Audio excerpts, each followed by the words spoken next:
You guys are muted. Okay, then. Not anymore. Well, we did the Pledge of Allegiance. I announced the meeting. We are broadcasting over Zoom and we are recording the meeting. All right, Carolyn, thank you. All right. So that all being said, we do not have minutes for approval, but we will have them next week. Hundreds and hundreds of pages of minutes. Right, Ruth? Hundreds? Okay, great. Sure, great. The first order of business is a advertised public hearing that was continued. Waiting for more information from the petitioner. And do we have that person here? I'm the petitioner from National Grid, Diane Cloud. Diane, how are you? All right. Good. Can you slide over a bit? We've got the one mic there. We've had some concerns from people before. Sure. Great. So, hi there. So we opened this a while back, talk about a pole and transformer placement on Ames Road. Correct. Okay. I'm not sure if you formally want me to read the verbiage or just go over the project. No, I think we understood the verbiage, but we had some questions about the project per se. We didn't have an understanding of what type of solar it was and why there was a need for a pole and transformer if it was just going to be a home solar installation. So that seemed unusual. We've done a few of these. I would think that'd be the first time we've seen that type of need. It is a little bit larger of a unit than the normal. Some are 8 to 10 kilowatts. This one altogether is 21.5. Is that all roof mounted? That's between the solar company and the owner. I don't think we're not given that information, whether it's on the ground mount or roof mounted. I wouldn't know that. I don't think it's our right to know that. All right. So your understanding is this is not a commercial operation. It's a homeowner that is contracted. Yes. And potentially a combination of ground mount and roof mount. Correct. And my understanding is they already have some and they're adding more. And the requirement is 225 feet. That's coming from the calculations from my distribution design group, which handles all our solar. Mm-hmm. The transformer needed to be 225 feet from the service. Because the kilowatt. Okay. Kilowatt being more. So that restricted us not to be able to just, the pole closest to their house currently has an underground riser on it feeding the house across the street. Mm-hmm. You can't add a transformer to a pole with a primary riser. So that pole's would have been ideal, mm-hmm. but it's already out of commission for someone else. So we were looking to add a pole 100 feet away to stay within the 225 foot distance that's needed for quality power. Okay, makes sense. I believe we already had, obviously the building inspector had signed off, fire department. We heard from Mark already as well, correct? Yep. Subject to the usual field. Mm-hmm. Yeah, field observations. Don, Eric? Is there wetlands near there? Do you know? Well, usually along, I don't know that. I didn't research that. I mean, it's on the edge of road. This is not like, this is right in line with all the other. So usually the wetland ordinances don't really apply right on edge of road. When we get onto private property, we have to be aware of that. So that was something I didn't look into. When it's on the road, it's along the road right away. Yeah, just like any other pole, we usually try to set them 3 to 5 feet off road so that we're not. Eric? And this pole is on their own property? No, it is along around along public way. That's why I need to come here.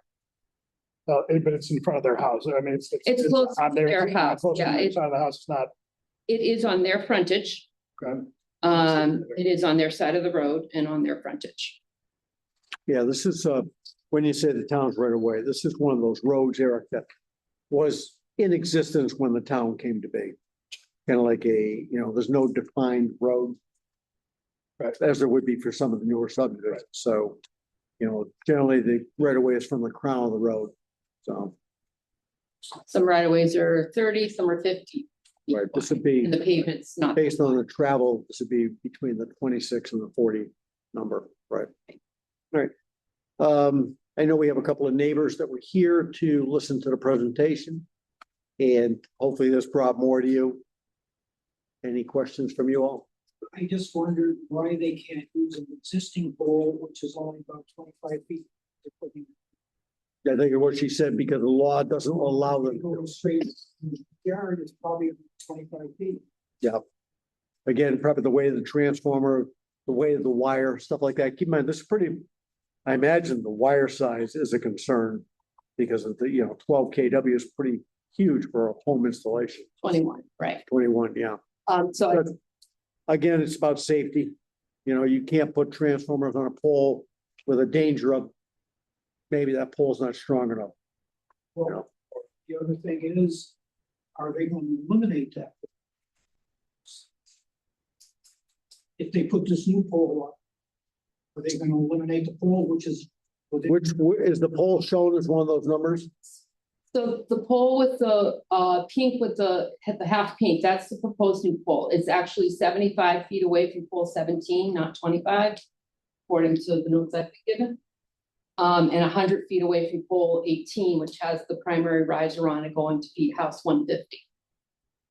So it's not that so close that, if I did the measurements today, if I put the transformer on pole 17 and measured the span to 18 and then to their service pole and then to their house, I was almost at in wire footage. And the voltage drop wouldn't be too much for the calculations that we run. What number is your property? 58. Okay, I so what pole is on your property though? It's not, it's directly across from my house. Did you see that? 17? Sorry, the one maybe But up at the top left? bring it to John's attention. 17, yes, So you live at 158? yes. Right, obviously. I will say that the designer who actually designed the job, who wasn't the gentleman that came last time, he has another hearing tonight, so we couldn't attend. I read his notes. He went back to our DG saying, is there any way we can put the transformer on this pole? And the answer that came back was no. So we did look at that. And I imagine you would, because Sure. obviously it's cheaper, you don't have to put a new pole in. Right, yeah. You're not looking to spend more money. Not even Right. that, but we think about aesthetics. We Yeah. do. We think about the butters. I know it's unfortunate, but I mean, I can ask again. I can ask again if there's any way, because there was opposition to it, but I do know it was already asked that question. All right, and again, the same thing, the reason you can't use, is it 18? 18 Is because of the riser part. as an underground riser. John, 16, pardon me. online asked that if there was a potential for the wetland, would the Conservation Commission be at least aware to research it?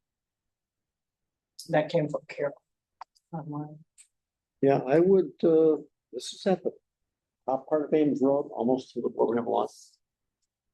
Well, since this is at a, Halfway up.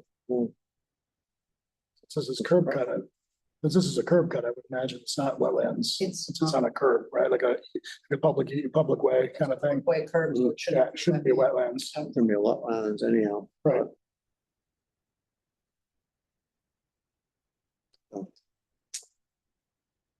All right. More questions from the board? Anybody from the audience? Jason, any thoughts?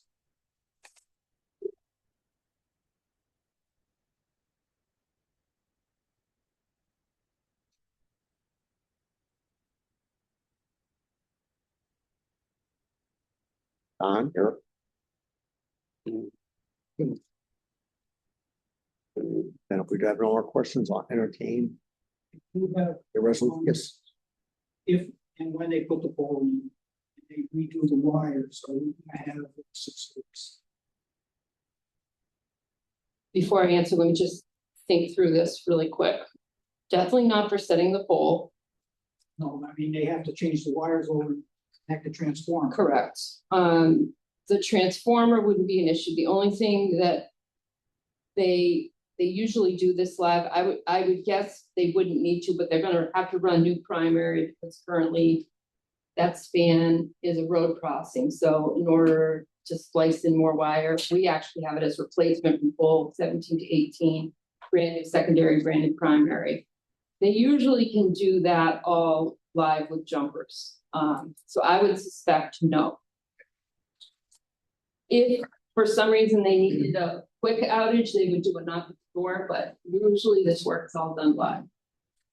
Not a job I would want. Yeah. Jumping those wires, no. All right. I'll entertain a motion.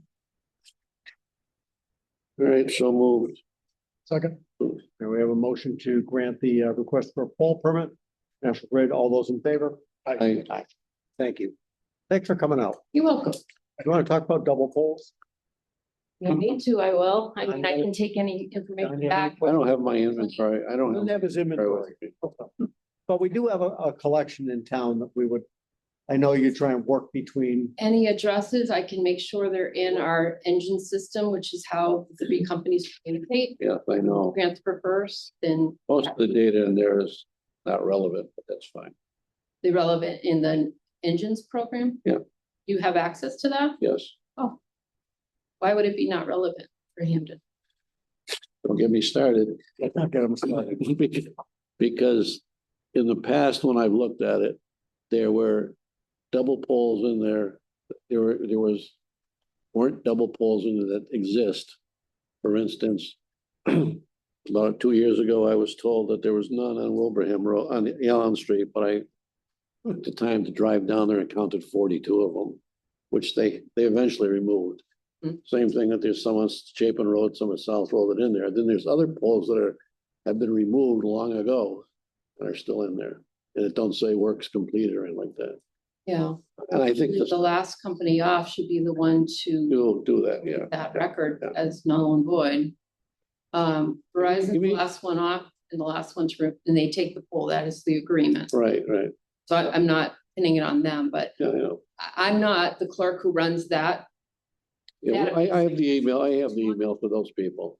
So, Right, so if there's any that you have concerns over or getting complaints, we'd be more than happy to look into them to make sure they're in. Right, well, we have concerns. I mean, we already saw one half pole, was it Bennett Road? Right. Bennett Road fell over, blocking the road. Mhm. And I know it's not the power company or Verizon, it's the cable company half the time, or maybe it's the fiber company.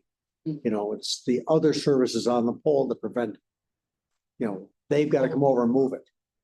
So, but we'd like to keep the attention on it so it gets addressed. Okay, We have some near some intersections. We're always concerned about those. I can take. Heck, Don had back. pictures of some that were held up by blocks.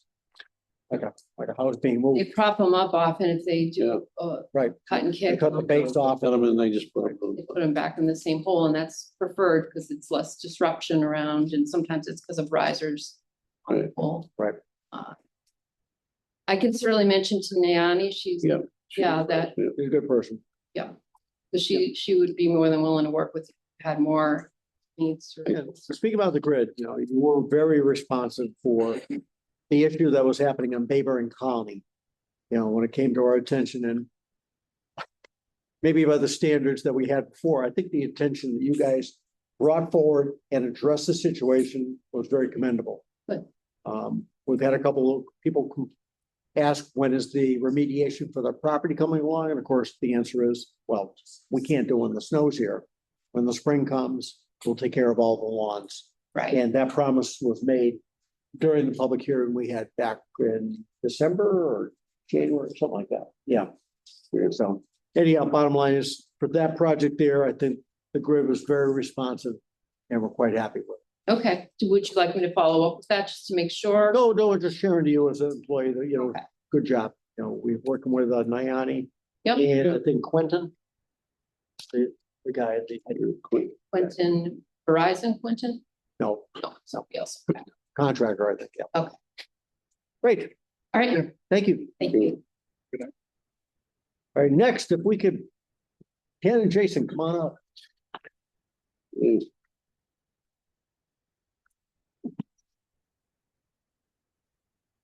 Shockingly, we're 6 minutes behind. Hi, Hey, do we have before us? Ken, Jason from the Veterans Department? How are you all? thank you. Would you, How are you doing? I'm doing pretty good. I guess I can give you an update from the board.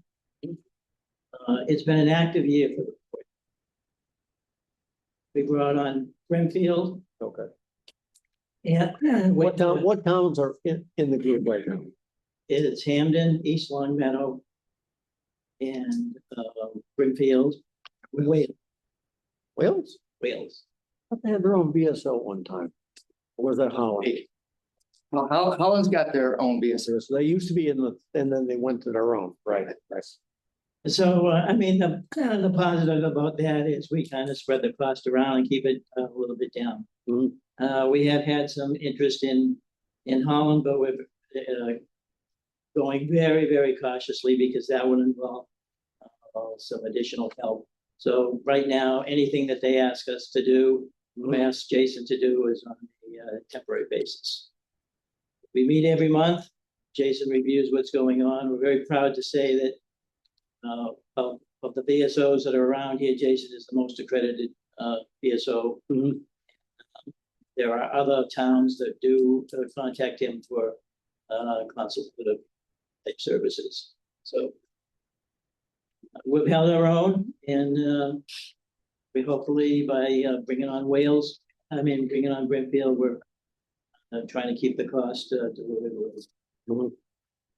So we have a copy of your budget, your proposed budget here, and the biggest two increases are expenses, which for all I know is probably insurance, because we've seen that in many other departments at this time. And obviously, this is something that your board, presents. You review everything coming to you, decide salary, things like that. Difficult sometimes to figure out the apportionment because of the reimbursement we get from the state for different things, and it's a fluid situation with in and out with veteran expenses. So I do want to compliment you on the feedback I get around town. Thank you. That people are, first off, they like the better location. Much easier to get in, no stairs to navigate, anything like that. They like the privacy. That's big too. So, Yes. and if they're hungry, you've got the stoves right next to them. Like have a little chili contest for all your people or something like that. No, but again, great job. Thank you, sir. What do we need to know what can we do to make the veteran services better in our town? I do outreach at the senior center. I was just there last week. Mhm. We did a presentation to about 12 veterans showed up. Right now, there's about 140 veterans that in this town that get federal benefits. Mhm. So my biggest outtake to them is if you know someone who's not getting a benefit, you think they deserve it, Mhm. come see me. And I'll tell you, I'm straightforward. Yes, I can work with you, or that right now you don't qualify. Do you ever work with the people down at the VFW or I do work with the VFW, DJ and, Heath and all those guys? mostly with Mr. Jared Sassner. Yeah. Work a lot with him. Mhm. Either with the parade or there's an I don't want to say it wrong, but I think it's 28th from 9 to 11. Mhm. I think it's the veterans coffee thing what they're doing. Mhm. Okay, great. So I believe it's for Vietnam veterans, but that's. I did see the announcement in the Scriber the month that you had Yep. your meeting there, et cetera. And I know we did the change last year with the assessors. And the outreach for that was good as well, that they qualify for a little better help Yes, sir. on their property taxes. Yes. How many are they taking advantage of that? Are they?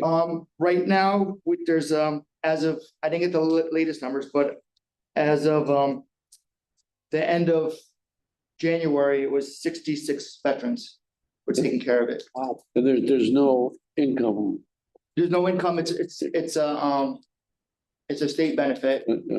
As long as you're disabled, you qualify for it. And the state gives us how much? They give us some. State gives you back $175 per veteran for the 66. But some veterans qualify for full abatements. With those, the town doesn't pay anything. The state reimburses fully.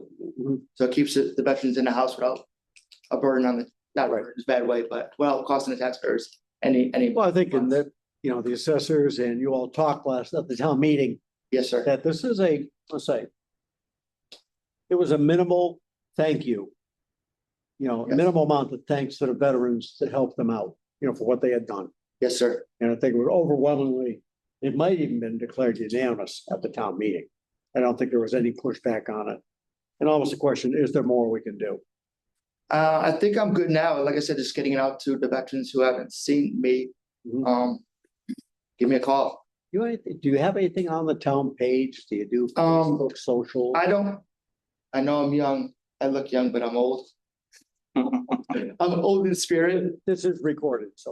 Okay. I'm young. I don't, You may not do this. how do I say it nicely? I live in Brimfield. I don't like the town politics that go on Facebook. So I just go on Facebook to see my kids, to see what my grandkids are doing. Right, 'cause I don't want people, you know, there's this assumption that veterans, oh my gosh, but there are many younger veterans out there Yep, yes, that are in the socials as well. yes, sir. And it's something we've been talking about as a board with the town administrator is how the town could expand their social presence. We look at different departments, conservation, the library has a fantastic social presence, you know, maybe not you all, but I'm saying the people you hire do a great job. Yeah, yeah, so they do. So it's something I think we can take a Yeah, better, I can look at, I have, Right. my kids can help me with a Facebook. because not every veteran is here from the Vietnam War. Some are from many other conflicts more Yes, recent, sir. right? So, I have younger veterans who come see me a lot too. Sure. So it's not just the Vietnam. I was saying that's what they're doing their coffee hour for that time frame. great. Okay. I just wanted to boost Jason a little bit. He spends a ton of time at the senior center, which we didn't have that before. And that gets around. So that by word of mouth, I think that's what has brought in a lot of veterans. Well, it's a great senior center Yeah. too. All right, if we'd only done the expansion, you could have had an office there. But I'll put that aside. Any other questions? an office here. I like my office here. I know you do with the stoves and all. Any other questions? No questions. Well said. Great, thank you for coming in. Thank you. Have a good evening. So we were nice with them to fool you into a sense of complacency, okay? Come on, come on up. You're supposed to bring somebody to talk you up. Oh, yeah, I didn't realize. How you doing tonight? How are you? It's the first time you were here, I think. That's correct, yeah. Well, go ahead, introduce yourself. Yeah, sure. So my name is Ryan Paxton. I started for the Eastern Hampden Shared Public Health Services, which is the department based in Long Meadow back in December. So we provide services to your town as well as Munson, Wilbraham, and obviously Long Meadow. So it's been a great first 3 months to get started and, happy to answer any questions you guys might have or give you some background on what I've done before this, if you're interested. Well, you've had big shoes to fill. I mean, we've had a great relationship with Finn Sure. for many years, but you're here. Give us a little about your background, please. Yeah, so most recently I worked for the town of Montague doing a similar role. We weren't the lead of a shared services arrangement, but I was the health director there for the town of Montague for about 3 years. Before that, I briefly worked at the state as a lead inspector. And before that, I was working as a health inspector at Holyoke. So I've kind of had some progressive roles in local public health over the last, 5, 6 years. You look like you're 20. Well, I try to take care of myself. And then I've done some contract work on the side too. So I've worked in a lot of different communities in Western Mass doing tobacco enforcement and a little bit of food inspections and stuff. So happy to be here. And, I think we really hit the ground running, kind of getting things back up to speed in the different towns. And Well, we're happy, I think, with the outreach. I mean, Lily has been she was here obviously before sure. and very visible in town. And I think her attitude is like, I inspect, but what can I do to correct? Right. She doesn't bring the hammer, she brings the help. Yeah, and we Which is spent good. like coaching in a lot of ways. We're Exactly. just trying to get everybody to the best place they can be in Right. where they're at now. And, I think we've had various degrees of success, which you guys have supported us on a few specific cases as time's gone on. 99% of the time it's ignorance. And if I can help you with it, thank you very much, which is Sure. great. So Don had some questions. Don is obviously our board health chair. And he was looking for a 25% cut in your budget. Bring that along. So we've eliminated the public nurse position here. Okay. That was funded through the pandemic, and so we eliminated the position. So you're gonna be able to pick up the Maven. I guess that's the main thing. Absolutely. Yeah. So we've already gone ahead and gotten access to Maven. So those cases, just the way it works, they get kind of populated into a workflow where you're automatically being notified. And my public health nurse, Annette, who serves the 4 towns, she's already started following up on some of those cases. So I'll just let her know that, now you're the first backstop, and that's really the only change. And, likewise, I have access to those cases, so I'm able to kind of from a supervisory perspective, make sure that Annette's getting the workflows done. And when she's, on vacation or elsewhere, I have training on Maven, so I can jump in and do those. Just for the people, you want to give 30 seconds on Maven? Yeah, so Maven is the Massachusetts Epidemiological Network. It's essentially an electronic database, which starts with lab testing. So when somebody has a confirmed case of an infectious disease, that's a mandatory reportable disease, of which there's about 200, I would say, quite a bit of them. I can't name them all, unfortunately. But if someone tests positive for that anywhere in the state, or even some outside of the state, that's captured in this portal, and essentially it's given to us to follow up on. So we're getting information about their possible exposure, where they might have been. If it's a foodborne illness, you're getting that piece with the restaurant, and it's essentially to keep track of any time there's clusters or other things relative to the way that infectious disease spreads in the state. And in terms of our responsibilities, a lot of it's phone calls to the folks that are sick and finding out what symptoms they're having. It provides an opportunity to kind of give them some clinical guidance to the extent that's appropriate. And it was obviously something that was very busy during the height of COVID, which is, it sounds like the history of why you guys brought on a public health nurse within the Hampden Health Department budget, but we're able to cover through the shared services, which are funded by a state grant, the Public Health Excellence Grant. We have the capacity to cover that for you guys, so that's the good news. So now we have some residents that are concerned about a manure pile. Correct. Yes. Or the warm weather's coming. Sure. We don't have a bylaw, and I'm not so sure where public health is, although there is some concern that from our stormwater management, that some of the outflows tested positive for E. coli and for high nitrogen. So I don't know if that's, and I guess I don't know what the best thing to do is to approach suggesting, should we just approach the owner of the property and talk to them first and see if they can?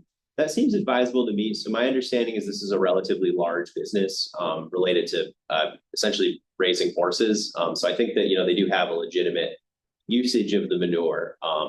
And when we're talking about, nuisances in the community, those are generally governed by the nuisance law in Massachusetts, which is a Mass General Law, Chapter 111. And, boards of health have a pretty broad authority to declare something a nuisance and, do enforcement against it. But I'd be hesitant to start with that as a first step, knowing that this is a community partner that might be very likely to make some changes, on our request, but also because there's a section of the nuisance law that states that regular manure spreading shall not be considered a nuisance. I'm not sure as though this necessarily falls under manure spreading or not, without having perhaps maybe some legal counsel on that matter. Just not something I've seen go to court before, not something I know the precedent around. But given that, I think it would make a lot of sense to try to reach out and see how we can improve the situation, outside of an enforcement order first, and then kind of, see what's possible there. So potential conflicts in the state law, right to farm versus nuisance, and then a carve out inside nuisance for manure. But is it being spread in? Right, At exactly. this point, we need more information, if you will. And Sure. by engaging all parties, maybe we can come to a solution. Right. And I myself don't have a lot of observational data to go with it. As a health agent, you're typically observing things firsthand, and then, writing inspection reports and orders based on those firsthand observations. You don't have the health shared services drone? No, yeah, unfortunately, I've driven by the area quite a bit, and I've seen that they are, starting to store manure, but I haven't quite, experienced the breadth of that issue as we move into the summer months. I'm assuming that. Well, I'm just saying that we have a member of the board, Eric, can attest to the fact that he has noticed in the past that they can, Oh, yeah. it definitely Yeah, steps up. ever since the farm, and I'm a little bit farther away, but ever since that kind of farming has started, the fly increase it's a legitimate. I can only imagine what it's like for The those folks abutters. that are like right at home or right on top. It must be impossible to grill or go in their pools, or it's It's a really close proximity is very what I've close. seen. Very close. And No, your point is that since the operation started, Yeah. there has been a delineated change. Absolutely. So there is. At first I was- Data that yeah. it did happen. At first I was kind of wondering, where did these flies coming from? And then couple people complained and I was like, oh, Right. yeah, now it makes sense. Yeah, that's where they're coming from. Yeah. I'd be curious to hear what the business has to say about the practices specifically too. I mean, I'm not sure exactly why they store it right there as opposed to somewhere else on the property or, what they're, I'm not a farmer myself, so I'd like to hear some more specifics about how they're using it. Right. And, determine whether that is. Okay, well, that makes sense. So I guess the only question would be, then who does that outreach is the question. I mean, I'd be happy to do the outreach. I think, it's right now, it's not necessarily requiring a formal hearing. I don't No, know, just- it's like not make it formal at this point, like, Yeah, and let's engage. I'm hopeful we can improve the situation without an enforcement order based on kind of what we talked about with the different Sure. legalities. So Again, they may not be as aware, whatever, so let's gauge what's I happening. think that'd be a good first step. And then, we have other business with them that's regular business, so it'd be a good opportunity to Okay. create that relationship as well. Okay, If you we already- could arrange that, that'd be good. Like we met with the other businesses in town when we had an issue, that'd be. Yeah, that makes sense. Yeah. And if, you go up there for health inspections already, so right, and then, of course, if one of you wanted to join, that would be Yeah. outside of an open Right. meeting, so. like it needs to be done. Probably should be done, not Eric, because you are in a butter to it. So, Okay, Don is the Port Health Chair. yeah, so if you're willing to do that, I can reach out to them and try to set up a time for the three of us to meet. So just send me an email. Okay, sounds great. Got my email. Yeah, that seems great. I'm good. All right, so tell us about your budget. Our budget. So yeah, so for as far as the state grant goes, we are all set for FY 27. Mhm. We're not going to require any outside assessment or, funding from the town of Hampden. As far as the health budget that's here, I'm not privy to that. I haven't seen it. Because it's not money that I spend or control. Right, I meant more like, so. And Don talked about this, the shared health services. part, Yeah, of course. uh, So it mostly funds staffing. We don't really have a lot of line items for expenses. We have a little bit for training, a few $1,000s, but more or less we get about $393,000 a year. And that funds 20% of my position. So, 20% full-time equivalent. It funds the entirety of the health inspector position, which serves, all 4 towns. It funds the entirety of a shared services coordinator who functions for all of our administrative management and also, as a grant coordinator. So that's Heather Bissonette, who works in my office. Lily is, of course, the inspector. And then Annette Gordon, who's our public health nurse. Those positions are all completely funded by the grant, which takes up a sizable portion of the grant when you add in, the fringe expenses associated with their benefits. Well, the question, I think, and this happened a couple years ago, Don, was that the grant was a certain amount, and then Lynn had gone through the wage recap, Yeah. and that's what exceeded the grant number. Yeah, So with the whole, obviously impacts for the coming year, will the grant still absorb those? when we looked at it with finance, they did not find a need for any of the towns to contribute in FY 27. That's our question. Um, You're coming in with a zero ask. Correct. We love you. Going beyond that, I have no assurances at this time, given the fact that the Sure. state has not shored up the funding for the. Boy, if every board would come in like that, We try not to ask for a lot when we can. And in this particular case, we're happy to say that it'll be all right for we're FY at 27 at this Yeah, point. correct. Yeah. You don't want to return any money back to us? No, unfortunately, we don't have any money to return, but Okay. we do anticipate exceeding our mileage budget, which is a problem we have every year. So we have about $4,500 between myself and the health inspector. It doesn't go as far as you'd think it would. We have about Really? 100 square miles in our territory. Has gas gone up? Yeah. And honestly, the mileage rate is 70 cents a mile, which is significantly higher than it was a few years ago. So I've heard that. That's the Fed number, right? correct. Yeah, we get it right from there. Yeah. Pretty good, yeah. Okay, any other questions for Ryan? I do not. Very thorough. So I think the key part, thank you for coming in with the Thank budget. you. Great number, and like I said, we look forward to report back from Donna, maybe in 2 or 3 meetings that, Yeah, that give us sounds some contact, what's happening. We'll reach out either tomorrow or the next day. Just get them all rolling right away. Good. Cool. Well, nice to see you guys. Thank you. Yeah, Thank you. Good night. Have a good night. Boy, coming in with a zero budget, wow. Those were the days. Oh, wait, here's the library. Ladies, we welcome you to the front row. So the microphone gets you better, that's all. Oh, that's right. And there's cookies. You want to be in that chair, you get on camera. Oh. So, playgroup today? Yeah.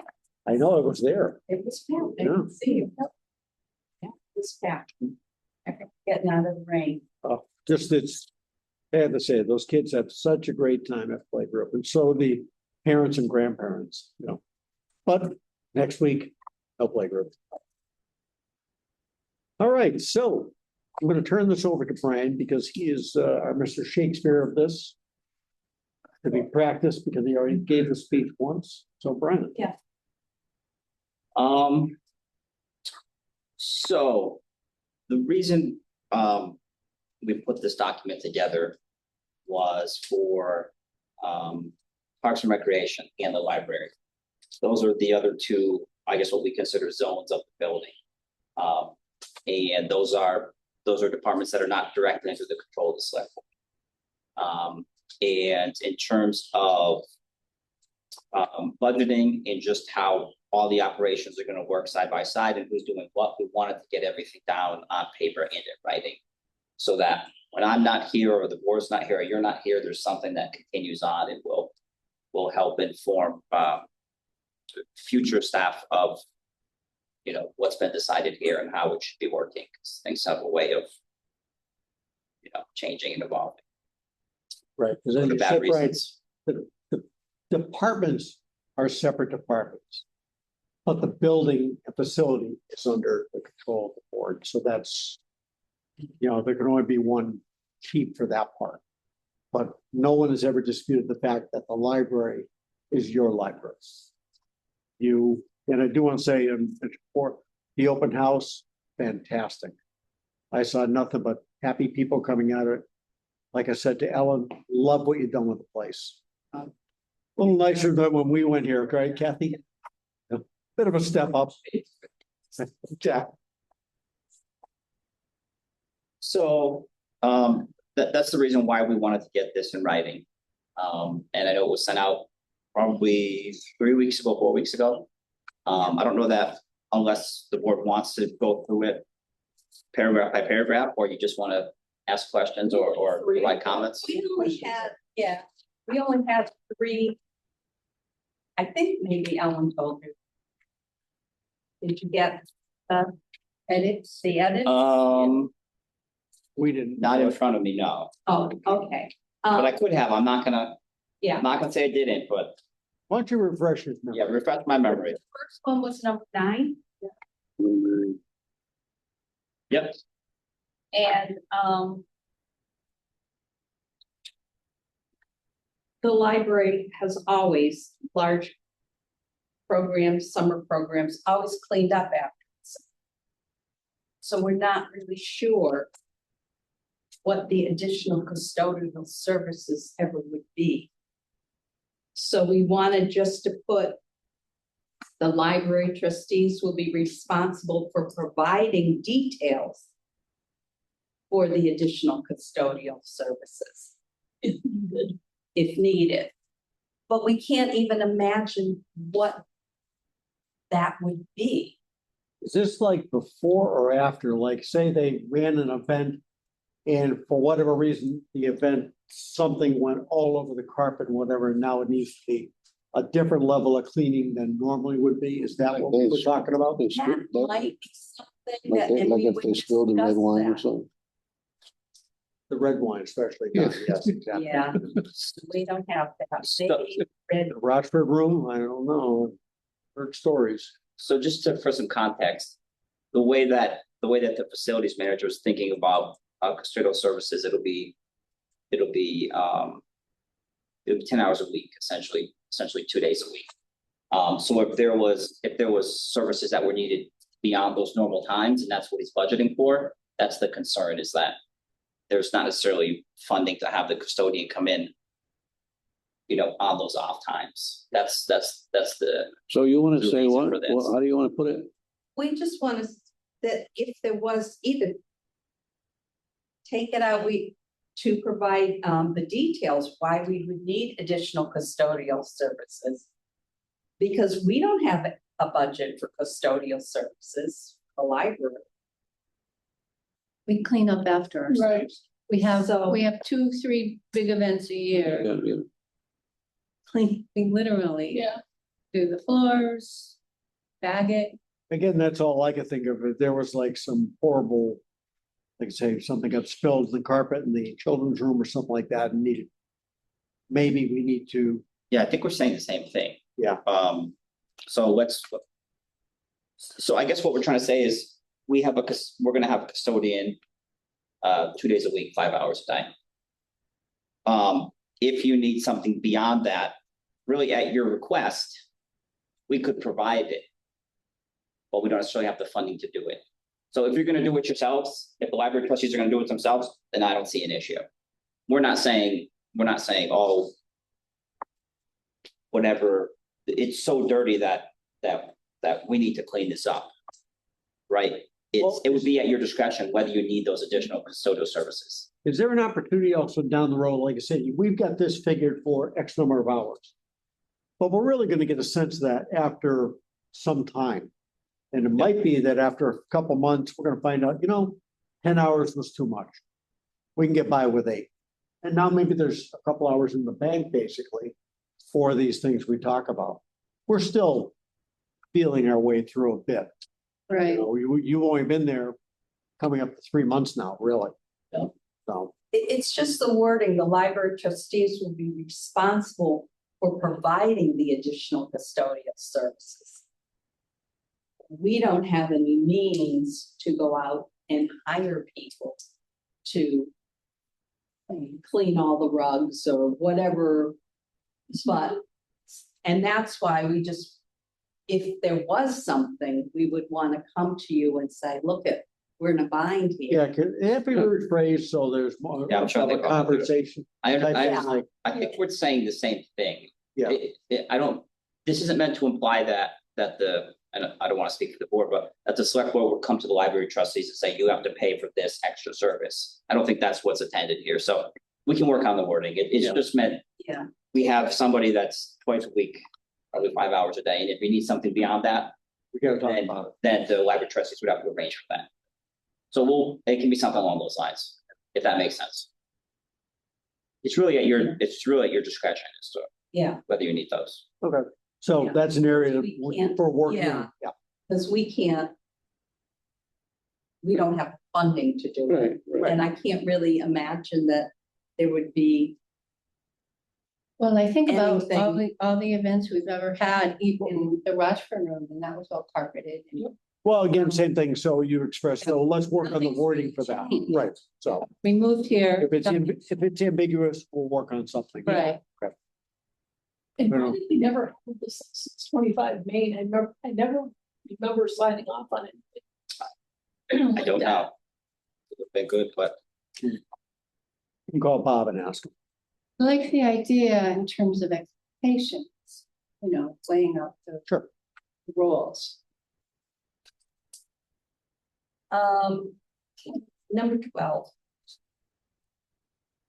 Building improvement requests. Mhm. Can you give me an example? Because I can't think of anything that the library would request for building improvement that isn't already covered by, I think it was number, what the town is responsible. Number 5. The select board to control the roof, the walls, floors, the doors, the windows, the electrical, the heating, the cooling, parking lot, security camera, wiring. Well, And I'm like, what is this about? well, I think it's like with any change to a building, I mean, the select board through Brian and Herb are responsible for the building.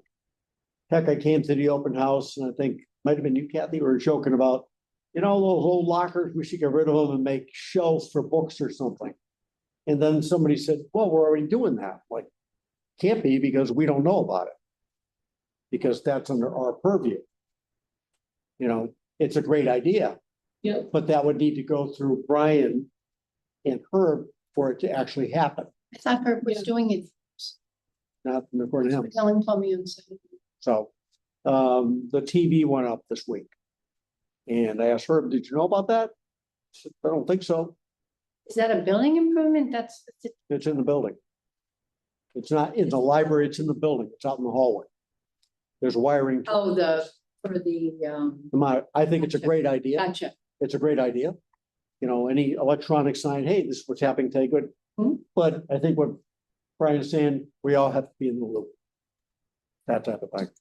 Yeah, so examples would be, so these would be requests to change any of those items that are discussed at 5. So let's say we want a lighting upgrade in there. That would be an example of a building improvement that we're looking at already, but that would be an example of something that might need to be done. Let's say, I know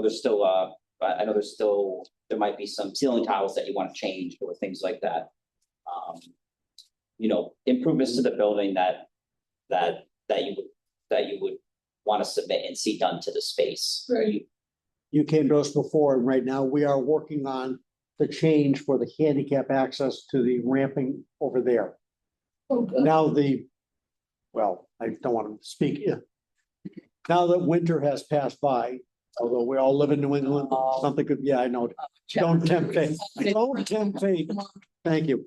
But if this is the end of it, we're at the point now we can do something with that corner over there and put some ramping in for easier access. Obviously, better weather makes it easier for her to work with an electrician to get better lighting over there as well. You know, so those you brought to us before, we're more than willing and eager to get that done. You know, for those upgrades. And that speaks to communication. Bring it to us, we'll get it done. If we can find it in the budget, we'll get it done. Right, and the disclaimer in here is that if there's work that's being proposed and you have a source of funding for it, it's not sort of the general building maintenance. It'll likely get done a lot sooner. Right. Because the list of needs that we have for this building is quite lengthy. But back to your point with respect to the television that's put outside of the library there. That wiring you were charged for? No, we should know about it. I mean, we keep detailed records of what's hooked up, et cetera, here, things like that. We don't make a change to, heck, look at the wiring work had to be done prior to moving in, pulling cable, stuff like that. So, I mean, any change to a corridor or hallway should at least be run through facilities manager. So what's really new here is the fact that we have a facilities manager that we should be communicating with more, and you're that person. I'm not that person. You're not, it's her, and it was my understanding Yes. that it all went through her, just to clarify that Right. point. And I asked her, and I said, you know, I said, I don't think so. Excuse But me? I said, I asked Herb and he said, I don't think so. But that's why we also asked for things to be put in writing. He said they might have mentioned on the way by. You know, I got a lot of things going on in the day. So we've been pretty clear, like, hey, just send him an email. He keeps this great Excel list now of all the different departments asking requests to be done. And it's good because maybe when he has them like that, he can assign different priorities. I will say right now, the priority you brought forward, the lighting, is at the top as soon as the contractors are available. Yeah. Because you made a great point. These are safety things. Yeah. They're up there. Brian's working hard to make sure the funding is kept for those in there. Mhm. So things like that. But just like anything else, you keep a list to assign, you know, what's more important. And when you get something in writing, it's a lot easier to remember later. Yes. Yeah. Absolutely. Are we okay with that one? Yeah. I We want to. I will talk with him.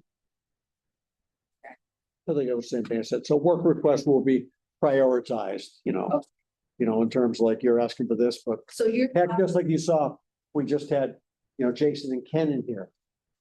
They probably want the same thing, you know, people go into other end of the building to see the veterans agent. We, of course, will be looking at making that handicap accessible down at that end of the building. So those are all priorities that need to be balanced against each other. Or with each other. So basically, number 12 is just. If we notice a ceiling tile that's, damaged or whatever. Even though in number 5, it says the select board is responsible for the roof walls doors, the door, all that stuff. Mhm. We would let her know that there is a ceiling tile in the library that needs replacement. Right. And he would, I think we read it as that we would have to put in some formal work request and explain how it's gonna get paid for, and we're very I don't confused think about it- that. I think I would agree it's a work request, like, did he send out a typical form for people to fill out? We're working on a pretty simple form. Yeah. That could be filled out. We're not, and again, we're not trying to get at very simple things. It would be things that are a little bit larger, like lighting upgrades, or I wanna, replace all the ceiling tiles in this room if there's, let's just say that if there's a leak or something, or there's one ceiling tile and things like that. An email might suffice. I don't wanna speak for him, but the idea is that there's communication in writing for work that needs to get done. I don't, And I think we, that's a good idea. I think we need to also remember Yeah. that Herb is the town facilities manager. Right, This morning he was at the senior center working on an issue over there in the kitchen with their fire suppression system. Tomorrow he could be at the Academy Hall, or he could be stopping by the highway garage for an issue they have there. right. Obviously, right now with the building, 90% here, but it is all the town buildings. He will stop at the old town hall on a weekly basis to make sure things are still copacetic. So having him something in writing makes it much easier for him to balance, keep all those balls balanced in the air. So, And I think we're happy to hear any suggestions you have for this again. I- Well, I'm going back to the whole source of funds business. Okay.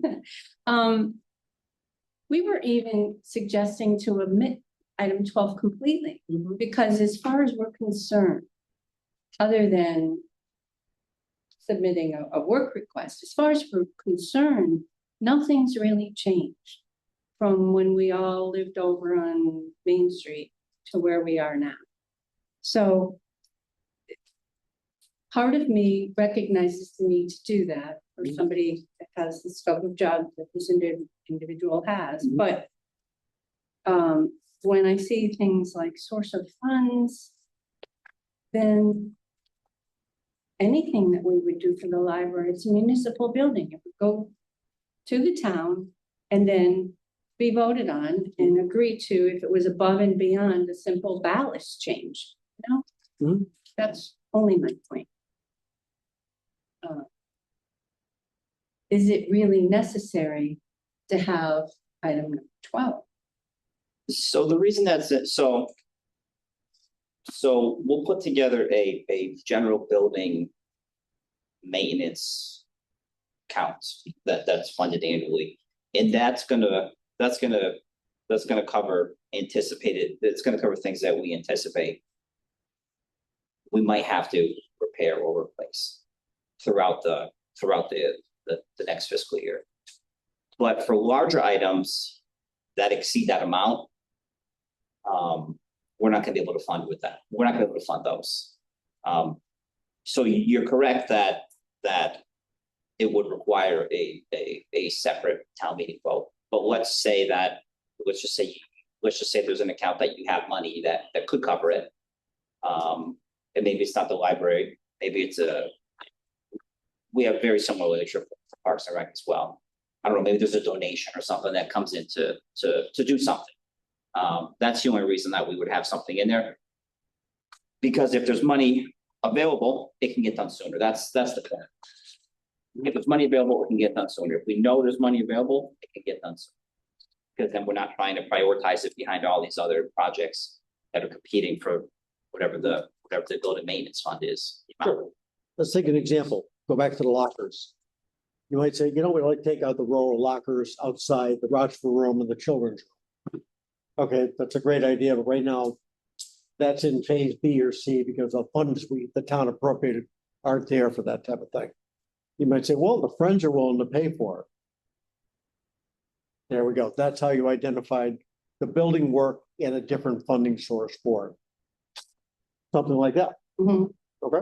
Mhm. And otherwise it goes to, into our list of phase B or phase C things in terms of importance for upgrading or maintaining this building. From the building standpoint, it might be more of an aesthetic thing because it's not important to the structural operation of the building. It might be important to the library because you see it as something important for your operation. And you're saying, I'd like to have a higher priority to it, and we can get some funding for it if it can be done quicker. Does that kind of make clearer in some sense? Yeah. There's an example, Fran, you agree, or? Yeah, that's the intent there. But I still think, Kathy, the idea of people buying their old locker doors is a great idea. You ask the kids if they can remember their numbers, if they want their old locker doors. They don't. You sure? They don't. I haven't even heard what they're going for yet. And number 15? We had a change for that for the park and rec. I think we can incorporate the same change. Yeah, right? it was along the lines of 48 hours notice for a meeting to discuss the amendments to the agreement. So we didn't just amend it without bringing it 48 hours to notify you that we'd like to propose an amendment so we can schedule a meeting.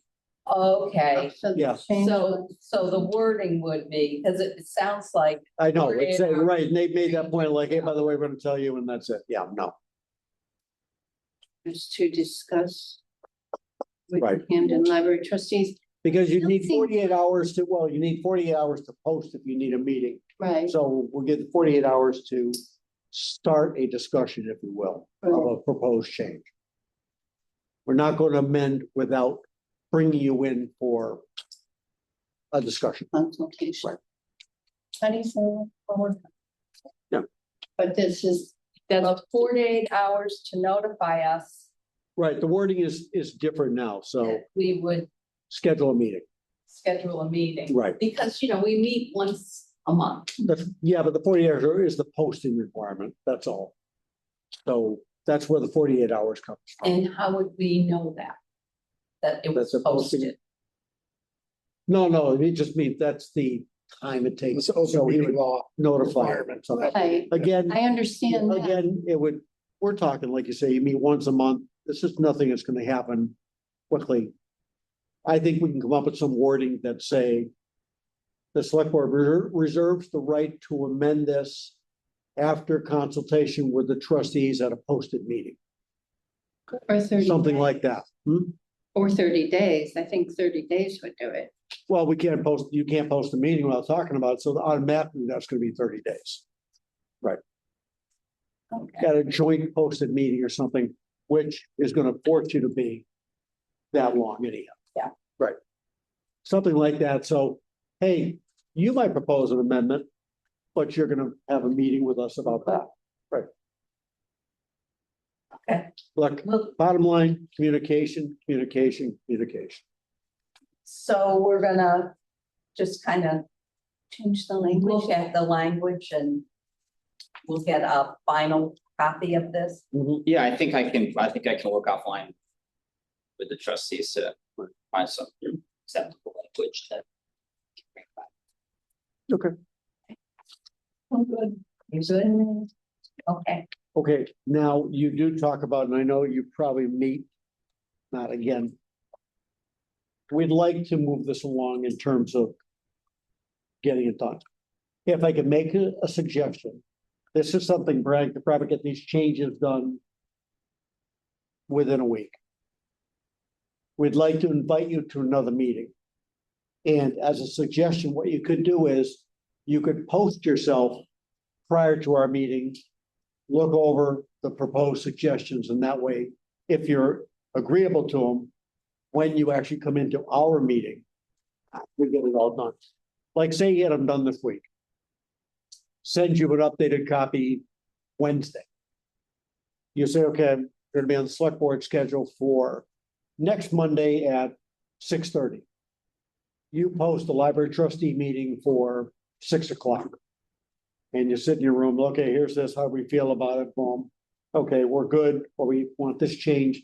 And then at a posted meeting, you discussed it and then brought it back to us. Something like that would move it along faster. And that way, if you see a change you want done, we're not waiting another month and a half after your regular meeting. Okay, we'll have to. look at Kick that around, so we. it. I'm I didn't even ask, leaving. I didn't even ask if you guys are posted tonight.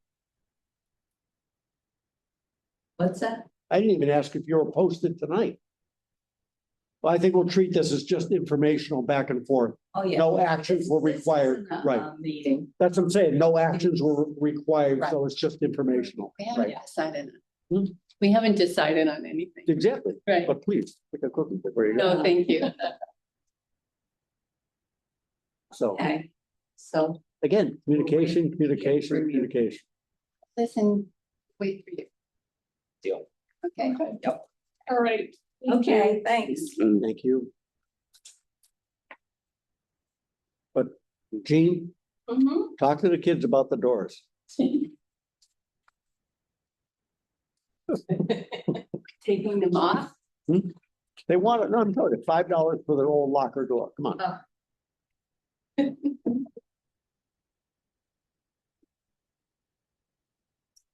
All right.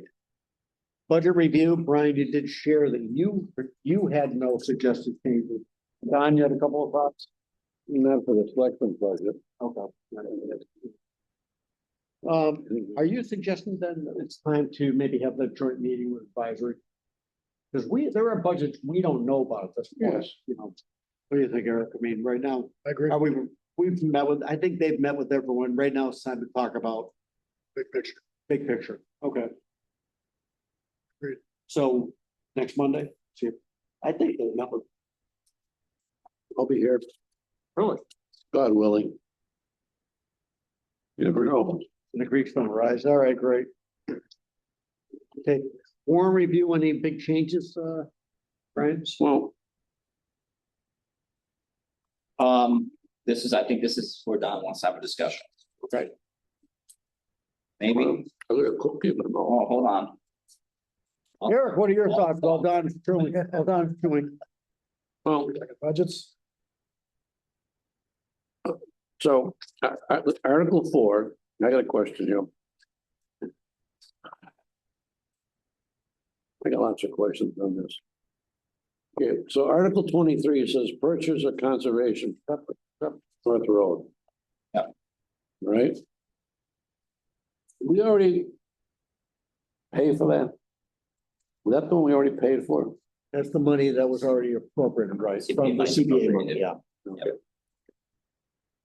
Well, my question is on Article 4 with $1,000 for the conservation fund. Mhm. Do we need to do that?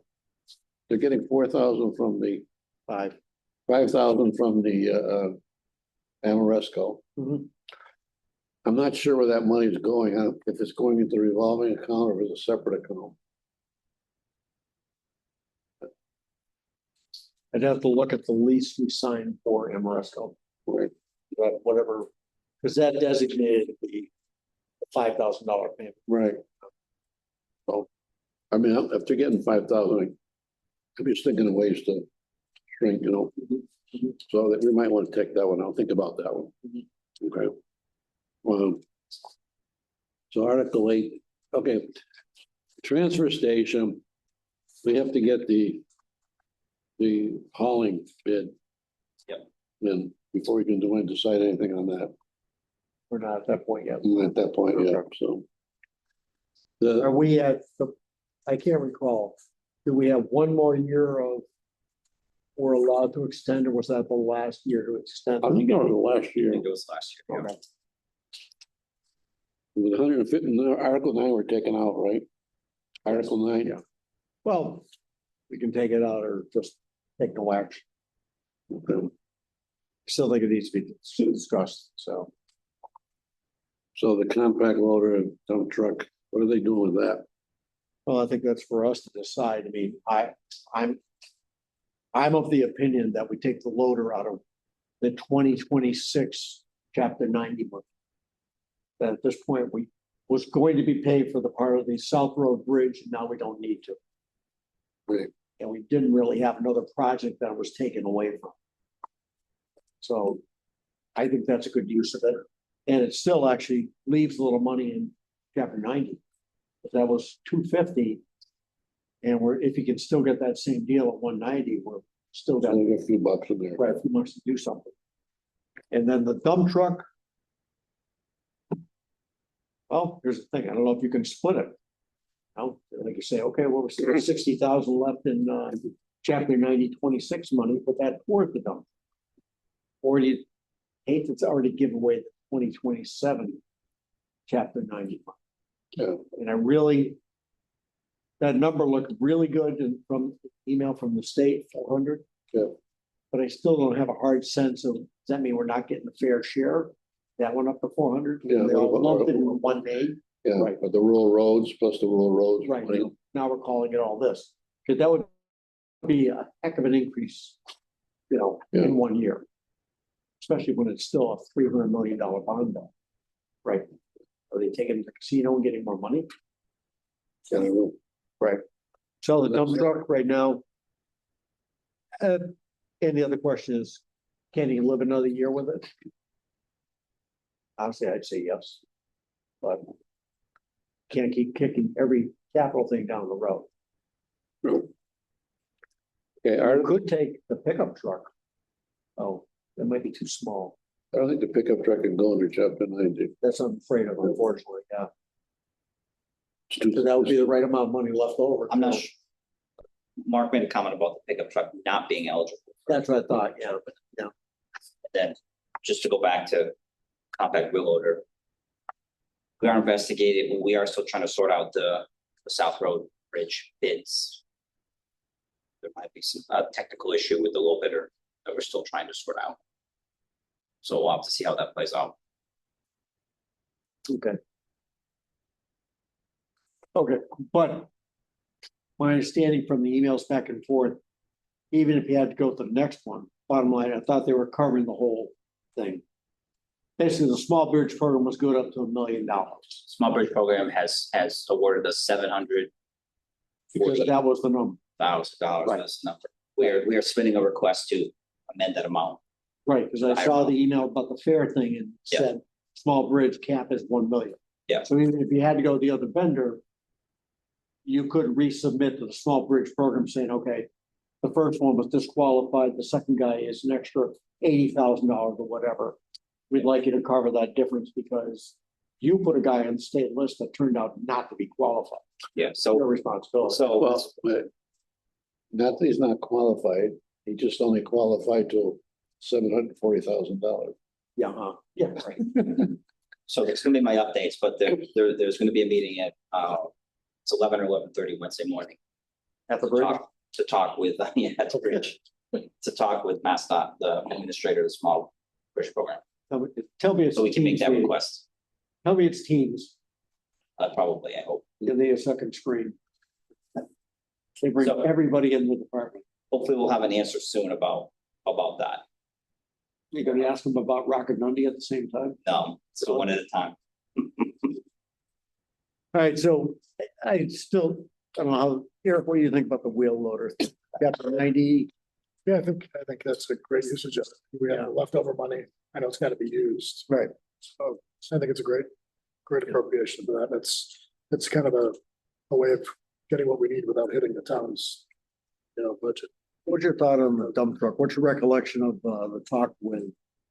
Mark? My recollection is that it's getting pretty rusty, is what he said. It's getting pretty rough, but I know, Bill, right? old. Well, it wasn't the original date, remember you said he typed I the wrong know. one? So I think Yeah. his proposal was to get a smaller dump truck, right? Wasn't that what he wanted?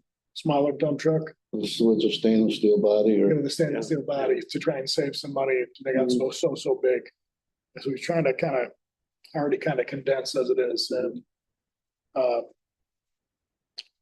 yeah, I mean, it's one of those things, kind of to your point, that's one of those things, if you keep kicking the can down the road and we just keep kicking it down, it's gonna be Pretty soon there's 2 trucks on the same. two trucks and yeah, or we're looking for contingency or the truck the engine blows, we're putting good money over bad money and, not saying any money's bad money, but you know what I mean?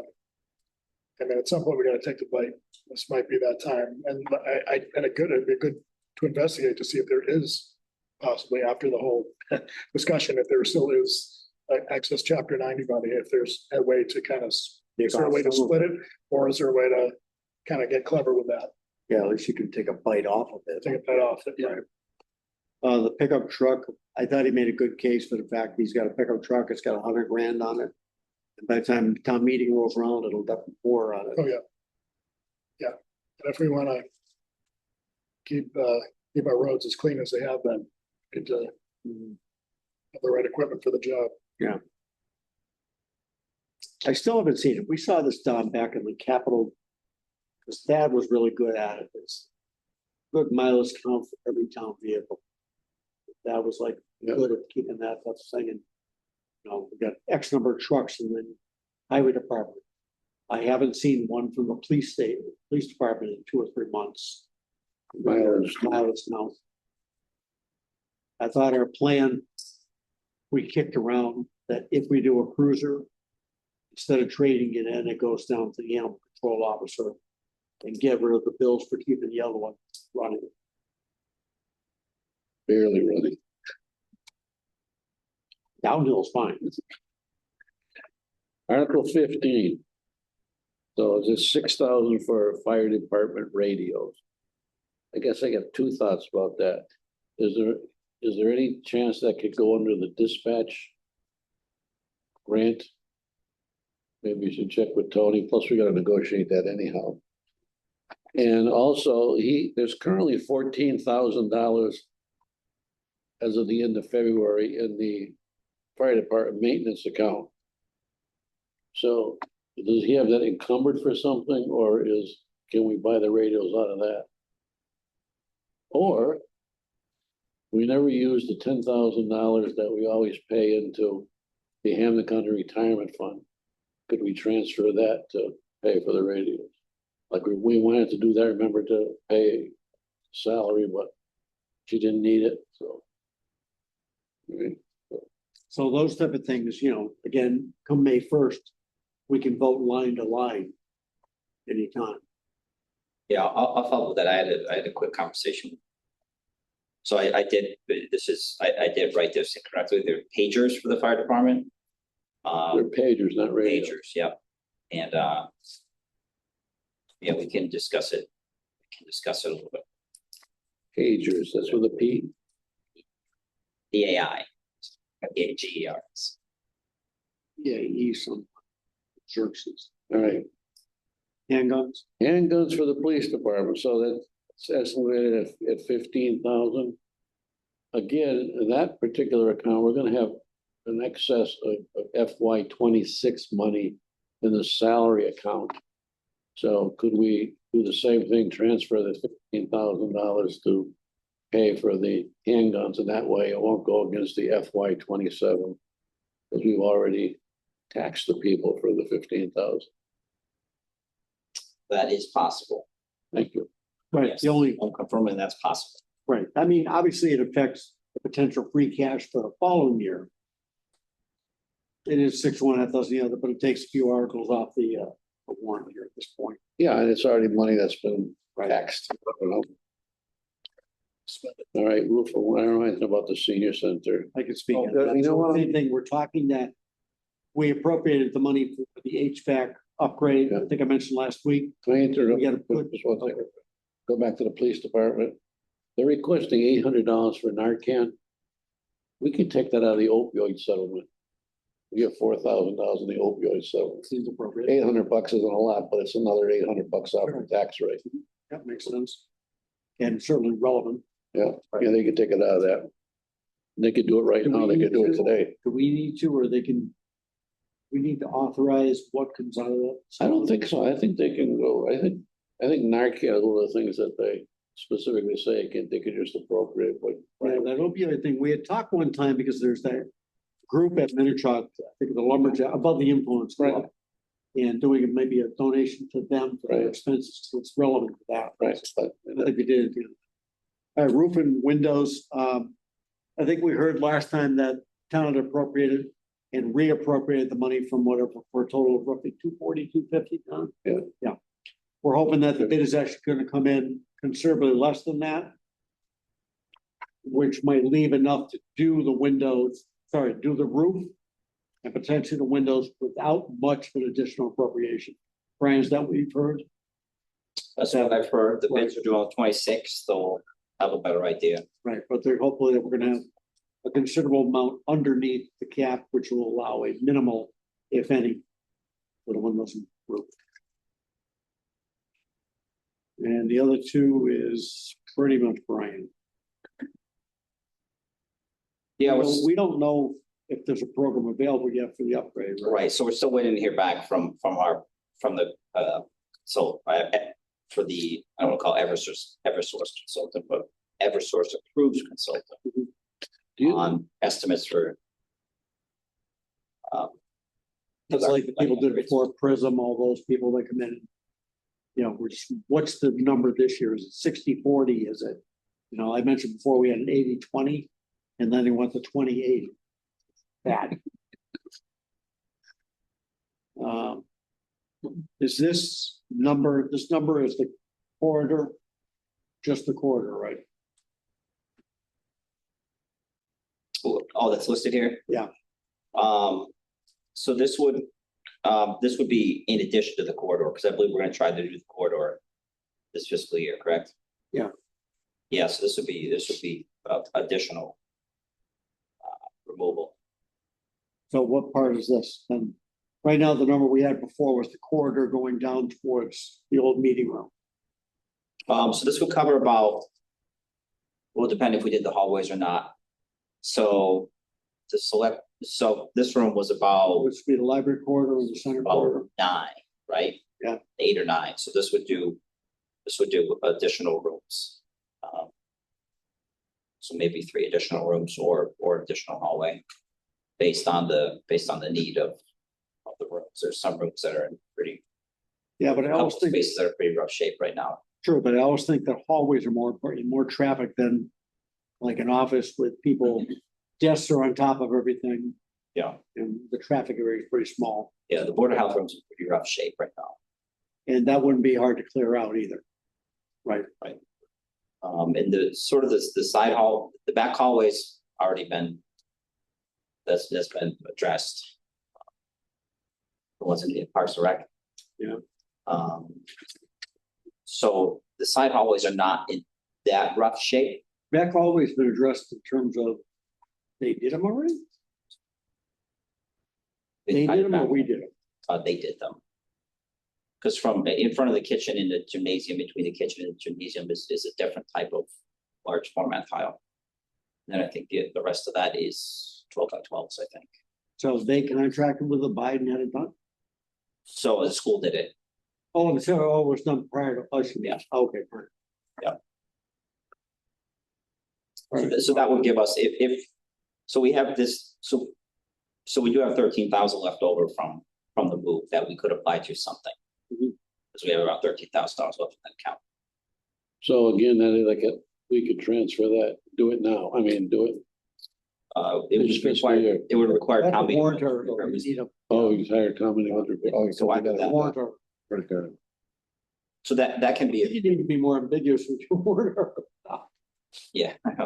So that can be repurposed for anything really. It doesn't have to be restricted to that. We were just, But it would make Just get at the sense, it need. would make sense that it was targeted for here, sure. Yeah. Parking lot improvements, I mean, to me, that's not that it's not needed.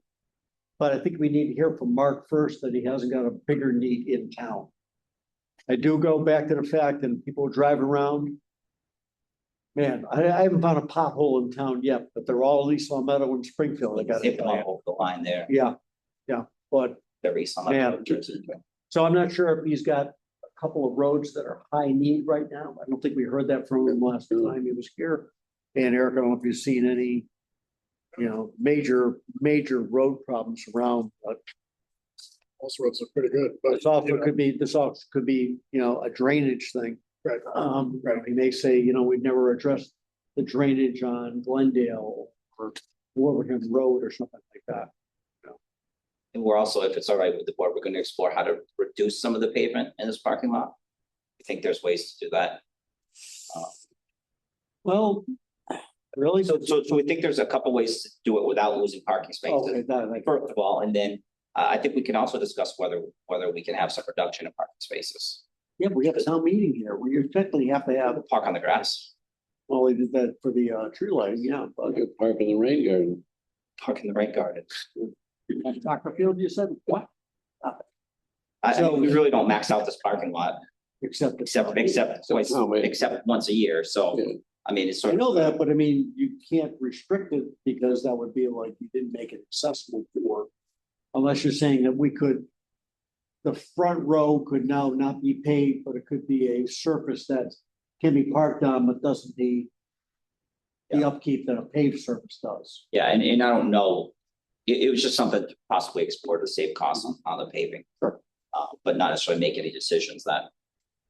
Do that.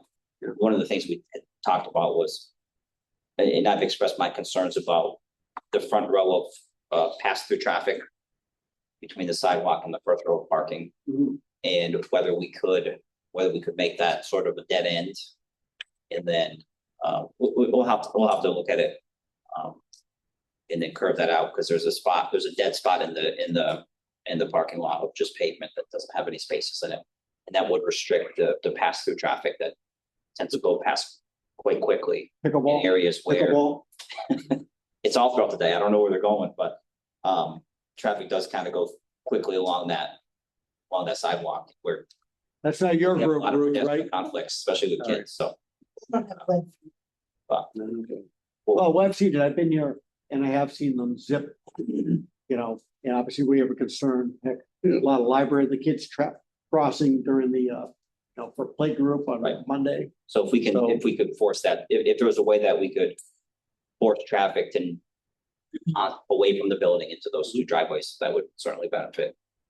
All right, is there a way, talk to Mark about it, I hate to say it, even like a curbing thing coming off the entrance that pretty much makes the first way of travel coming in at the outside lane.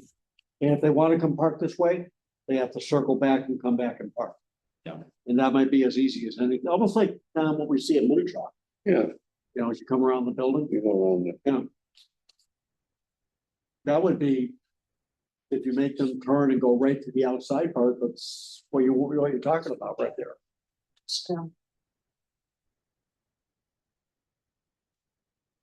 Chip and seal 30% of asphalt. That's what Chad. Oh, Tab. Chad. That must be Thad. Yeah, it was that rubberized stuff they were using on the roads too, yeah. All right.